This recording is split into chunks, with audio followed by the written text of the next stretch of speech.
releasing your edit, put the whole video out. I don't have it, or I would myself. The internet is absolutely unhinged right now over an alleged party footage showing Shappon Sharpe, Justin Bieber, and Diddy all vibing at the same function. After Sharpe caught that $50 milli sexual assault case, social media went nuclear with tea about some secret tape connecting these celebs. The timeline is convinced it's a spicy bedroom collab. And I believe he's going to release a 30-second clip of a sex tape. In this video, I'm spilling all the tea on the exclusive party footage, what it means for Shappon Sharpe's case, and why this might be his villain era. What really had the algorithm gagging was when Shappon Sharpe himself started chatting about some alleged bedroom content in his clap, back to that $50 million lawsuit. When Unc tried to get ahead of the allegations by mentioning receipts, that comment became the biggest plot twist that somehow dragged Diddy and Justin Bieber into the narrative. This is a shakedown, Sharpe went off in a video response to the allegations. I believe he's going to release a 30-second clip of a sex tape that tries to make me look guilty and play into every stereotype you could possibly imagine. That video should actually be 10 minutes or so. Hey Tony, instead of releasing your edit,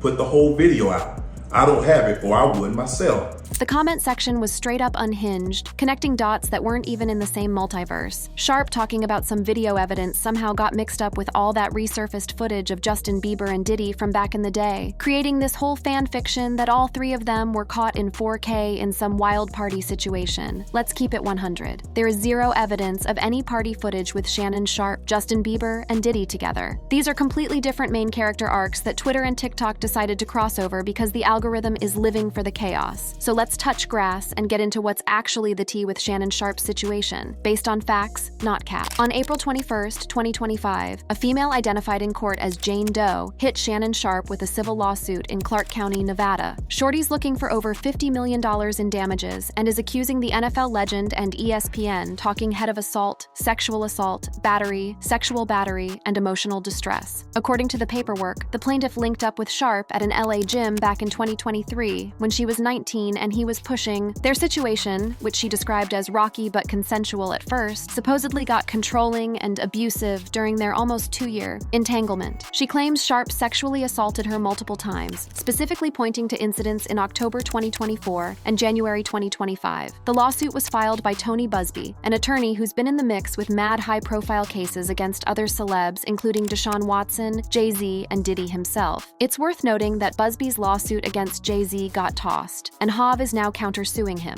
a detail that Sharpe made sure to highlight when he responded to these allegations. To my family, friends, supporters, and colleagues, I want to speak to you directly and from the heart. This is a shakedown. I'm going to be open, transparent, and defend myself because this isn't right. This is all being orchestrated by Tony Busby, who has targeted Jay-Z. Tony Busby targets black men, and I believe he's going to release a 30-second clip of a sex tape that tries to make me look guilty and play into every stereotype you could possibly imagine. Sharpe and his lawyer, Lanny J. Davis, are not having it, calling the whole thing a blatant and cynical attempt to shake down Mr. Sharpe for millions of dollars. In a move that had legal experts shook, Sharpe's team dropped some spicy text messages allegedly from the accuser, claiming they prove everything was consensual and involved role-playing and fantasy scenarios. In addition to that, they issued the following statement, quote, "This lawsuit, filed by Gabriella Zuniga and orchestrated by her attorney, Tony Busby, is a blatant and cynical attempt to shake down Mr. Sharpe for millions of dollars. It is filled with lies, distortions, and misrepresentations, and it will not succeed," end quote. Then the plot thickened when on April 22nd, 2025, TMZ, of course it was TMZ, dropped an audio recording of what's allegedly a conversation between Sharpe and the accuser, where a male voice is heard making some threatening statements. Right after this audio leaked, Sharpe hopped on social media with that video claiming the lawsuit is a shakedown and saying Busby was about to release an edited sex tape. Like, I don't know, anything I say you're just gonna like get mad at and you're just gonna hang up on me, so I feel like, what does that even mean? You want to be a to me now, so. I don't want to be, don't manipulate me. If you said that one more time, thank you. Okay, well, I don't. You know what? Well, I don't want to be choked. Yes, you do. I don't think you have a choice in the matter. the accuser's lawyer came back with his own receipts, saying, "I'm not trying this case in a press. We released this only because Shappon Sharpe's lawyer chose to attempt to discredit and dox Jane Doe by releasing multiple texts with no context." Busby added that the audio is very clear of the situation and speaks for itself. Making things even messier, reports started circulating that Sharpe had already tried to settle with his accuser for at least $10 million. This tea was spilled by Sharpe's own attorney during a media call, apparently trying to explain the audio by saying Shappon was just talking in the heat of the moment and did not literally mean the words heard in the clip. The entire situation has folks talking about the massive age gap between Sharpe and the accuser. Charlemagne Thagard went in on the Breakfast Club saying, "I don't know what's true and what's not true, but I have no idea why a 54-year-old man is dating a 19, 20-year-old. I know y'all like to be out here, bragging about smashing these young things, but that's not a flex to me. You 54 years old, you should be laying up with your wife and kids, taking your cholesterol medicine, finding your damn business." That's not against the law. This is a very, very messy situation. I don't know what's true and what's not true, but I have no idea why a 54-year-old man is dating a 19, 20-year-old. I know y'all like to be out here bragging about smashing these young things, but that's not a flex to me. You 54 years old, you should be laid up with your wife and kids, taking your cholesterol medicine, minding your damn business. Meanwhile, ESPN is keeping it corporate AF, staying silent on the whole situation. According to NBC News, an ESPN spokesperson hit them with the no comment when asked about the lawsuit on April 22, 2025. Despite these heavy allegations, Sharpe is still showing up to work on ESPN's First Take and hosting his Nightcap podcast, suggesting the network isn't ready to make any moves yet. Stephen A. Smith, Sharpe's ESPN colleague, addressed the situation cautiously on his own platform, revealing he'd spoken with both Sharpe and Disney's big boss, Jimmy Pitaro, about the matter. So where does that leave us? I'd love to tell you that I know the answer to that question, but I don't. I am the executive producer of First Take on ESPN. I recruited Shannon. I went and got him and brought him to ESPN. But I'm not the boss. Those are other folks. There are layers to this, and there are certain layers even I am not on. The drama is still unfolding, with both sides throwing down evidence and claims. Remember, this is a civil lawsuit, not a criminal case, so we're talking about Sharpe being found liable or not liable rather than guilty or innocent. But with Sharpe's celeb status and the public nature of these allegations, this case is getting more eyeballs than a MrBeast video. While Shappon Sharpe is dealing with his legal drama, the completely separate situation involving old footage of Justin Bieber and Diddy is getting re-examined in light of allegations against Diddy. The confusion between these unrelated controversies just shows how unhinged the social media rumor mill can get when celebrity scandals collide. Shappon Sharpe ain't new to controversy. He's true to it. The current legal smoke might be the most serious he's faced, but Unc has been navigating drama since he hung up his cleats and picked up the mic. Looking back at his history of beefs and scandals shows a pattern that's worth breaking down. One of the most interesting parallels to today's situation went down back in 2010. In September of that year, a woman named Michelle Bundy slapped Sharpe with a temporary restraining order, claiming sexual assault, forced sex, and threats. When that dropped, Sharpe voluntarily stepped away from his CBS Sports gig on the NFL Today, telling folks, "I have decided to step aside from the NFL Today until this matter is resolved." CBS Sports didn't fight him on it, just said no comment while the legal stuff played out. Eventually, the case got yeeted after evidence supposedly showed Bundy was capping, and Sharpe didn't catch any charges. He bounced back to CBS Sports like nothing happened and stayed there pushing until 2014. It's mad interesting to compare how Sharpe handled that 2010 situation versus his current approach. Back then, Bro took a step back from the public eye while the legal process did its thing. Now, he's still showing up on ESPN every day, while the network takes a completely different stance than CBS did 15 years ago. Sharpe caught more heat in February 2023 when Brett Favre came at him with a defamation lawsuit, along with Pat McAfee and Mississippi Auditor Shad White, claiming Sharpe said some foul stuff about Favre's involvement in that $77 million welfare fraud situation in Mississippi. Favre's team said Sharpe was making up lies to boost his own clout. This lawsuit eventually got dismissed by the United States District Court, and the U.S. Circuit Court of Appeals backed that decision. On a more personal tip, Sharpe's crib in Los Angeles got hit by burglars in May 2023, with over $1 million in items getting snatched. He offered a $50K reward for anyone with info leading to arrests, but we haven't heard any updates on that situation. The drama hasn't just been in his personal life. Sharpe's on-air persona has caught some heat too. In January 2020, 2023, he and Skip Bayless got into it on Undisputed over a tweet Skip posted about a Buffalo Bills game right after Damar Hamlin collapsed on the field. The tension between them was so thick you could cut it with a knife, and it was just the beginning of the end for their partnership. Speaking of the Undisputed breakup, Sharpe later said he bounced from Fox Sports because Skip was disrespecting him, including during a heated argument about Tom Brady. That exit was a major plot twist in Sharpe's media journey, sending him to ESPN's First Take and pushing him to expand his own media empire. Perhaps the most relevant to his current situation was an incident in September 2024, when Sharpe accidentally went live on Instagram during an intimate moment. At first, he tried to play it off like his account got hacked, but later he kept it a buck on his Nightcap podcast with Ocho Cinco and admitted he messed up. While ESPN might have fired someone else for this, like they did with Paul Pierce for similar content, they let Sharpe cook without any consequences. This Instagram live slip-up hits different now that the 2025 lawsuit specifically mentions it. According to the accuser, Sharpe's accidental broadcast of that intimate audio in September 2024 embarrassed her badly and caused problems in their relationship. She's using this as evidence of a pattern, claiming he was recording their encounters without her permission. Legal expert O.G. Akinbola, who used to prosecute cases in Harris County, pointed out how this case is built different from other celeb sexual assault allegations. What sticks out to me, however, is the context of the allegations are different from what you would see on some of these other cases like Diddy,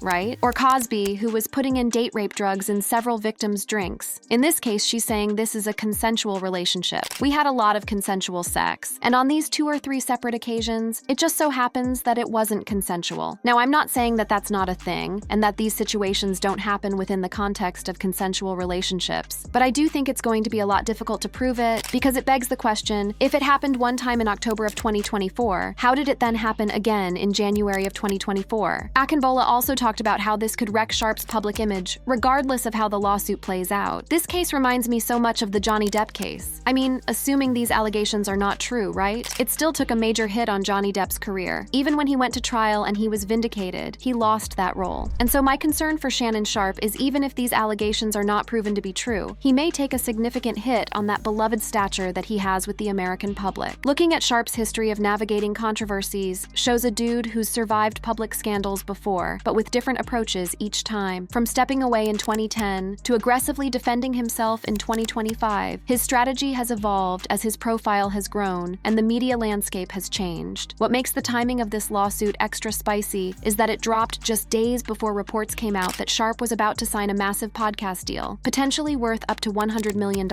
This timing has both sides looking suspicious, some saying the accuser is just trying to secure the bag, others wondering why she wouldn't wait until after the deal was finalized if money was really the motive. During that media call after the audio leaked, Sharpe's attorney spilled that there had already been settlement talks with the accuser, with Sharpe offering at least $10 million to make the whole thing go away. This revelation has complicated how people see the case, with some thinking it looks like an admission of guilt, while others see it as a smart business move to avoid exactly the kind of public mess that's happening now. Charlemagne. Thagard had some thoughts about this on The Breakfast Club. Shappon Sharpe and his lawyer have handled this whole situation terribly.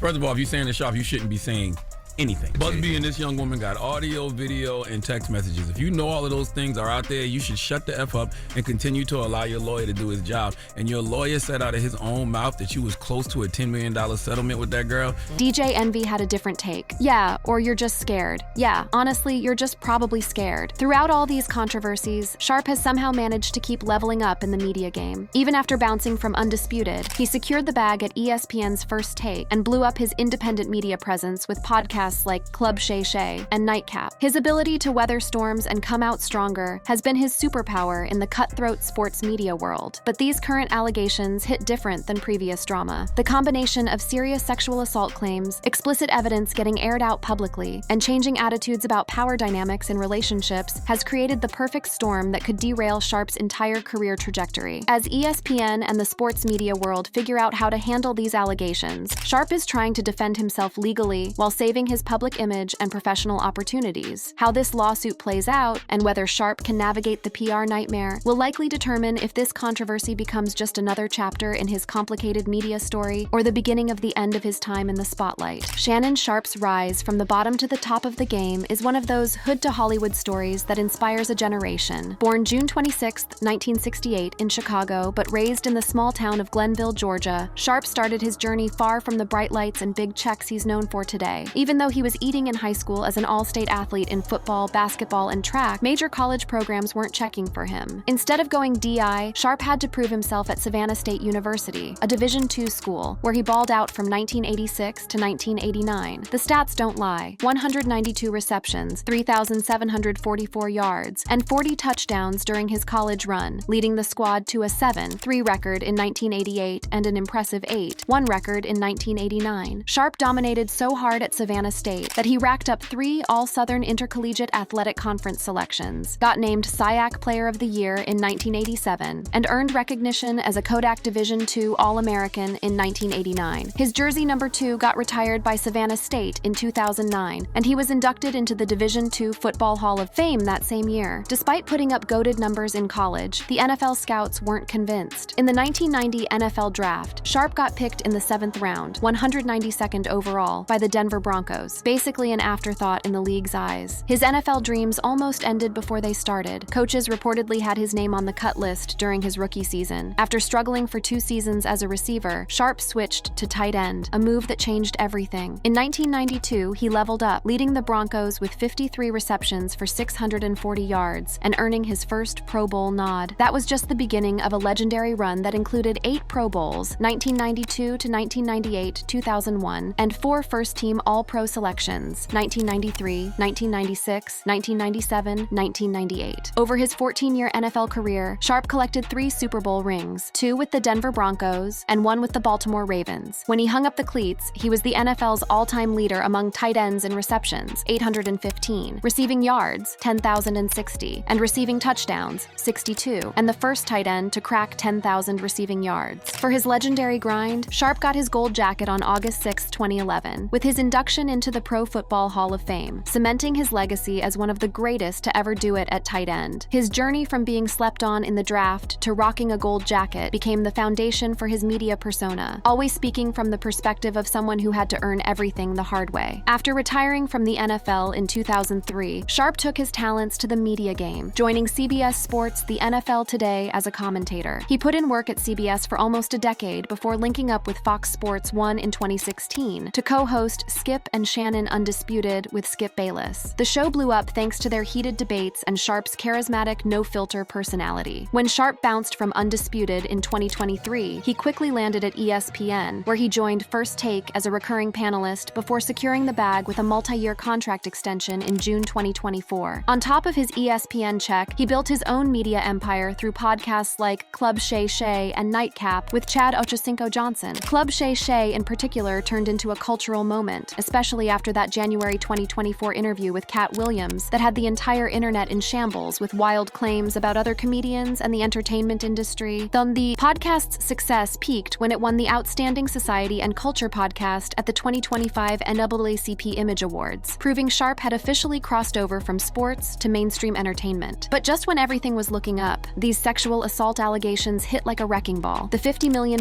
lawsuit couldn't have dropped at a worse time for Sharpe's career. Right before the accusations surfaced, word on the street was he was about to ink a podcast deal potentially worth up to $100 million. The timing has people questioning both the motives behind the lawsuit and how it might affect Sharpe's future bag. Stephen A. Smith, who shares the First Take desk with Sharpe, is hoping this all turns out to be cap. In my perfect world, this equates to Jay-Z, where the case ultimately dropped and Shannon is allowed to continue on First Take and continue to thrive and shine. And not just that, and have an illustrious career in the podcast stratosphere, doing Nightcap with Chad Ochocinco, doing Club Shay Shay, and ultimately gets this $100 million deal that he was all over the news about to sign just a couple of days before this report came out.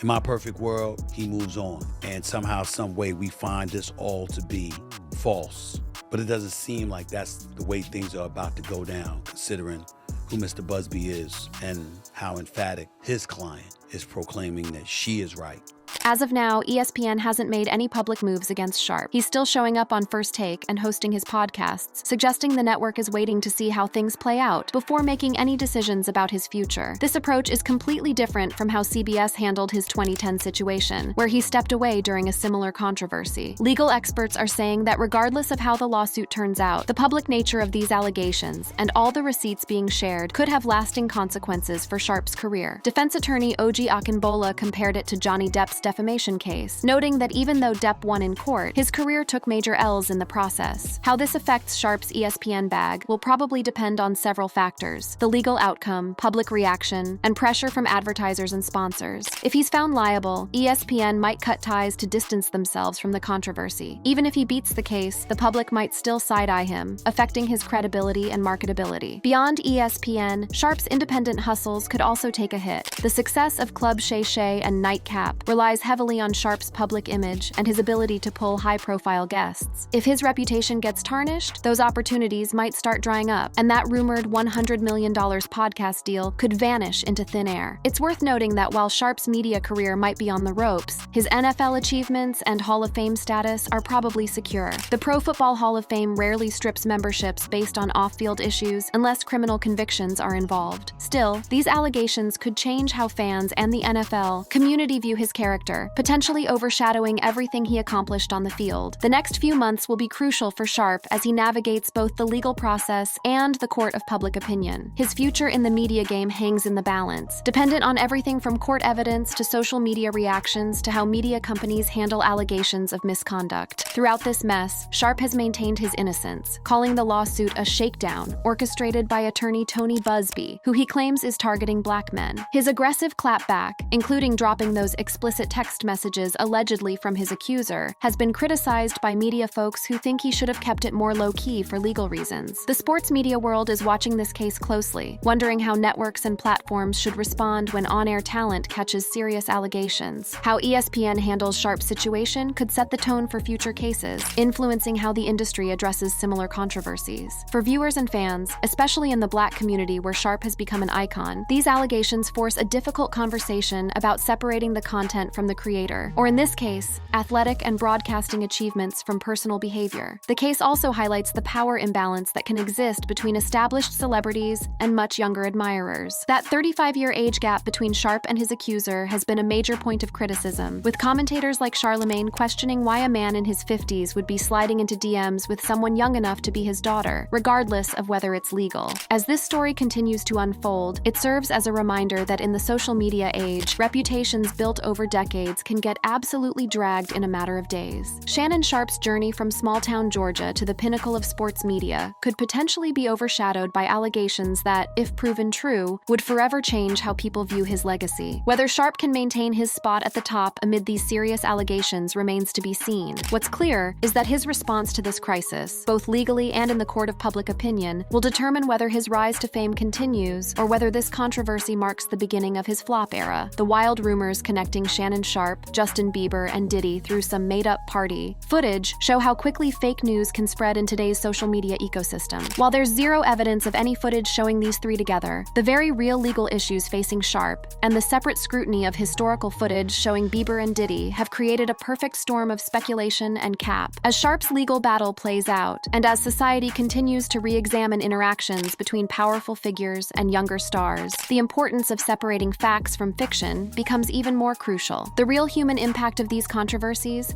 for accusers seeking justice and for the accused facing public judgment, demands a more measured, factual approach than what typically goes down in the comments section. If you love this video, then smash that subscribe button and hit the notification bell for more content that's always spilling the tea. And drop a comment letting me know your thoughts. The algorithm loves the engagement, FRFR. If you love this video, then click on the card showing on your screen for more videos like this.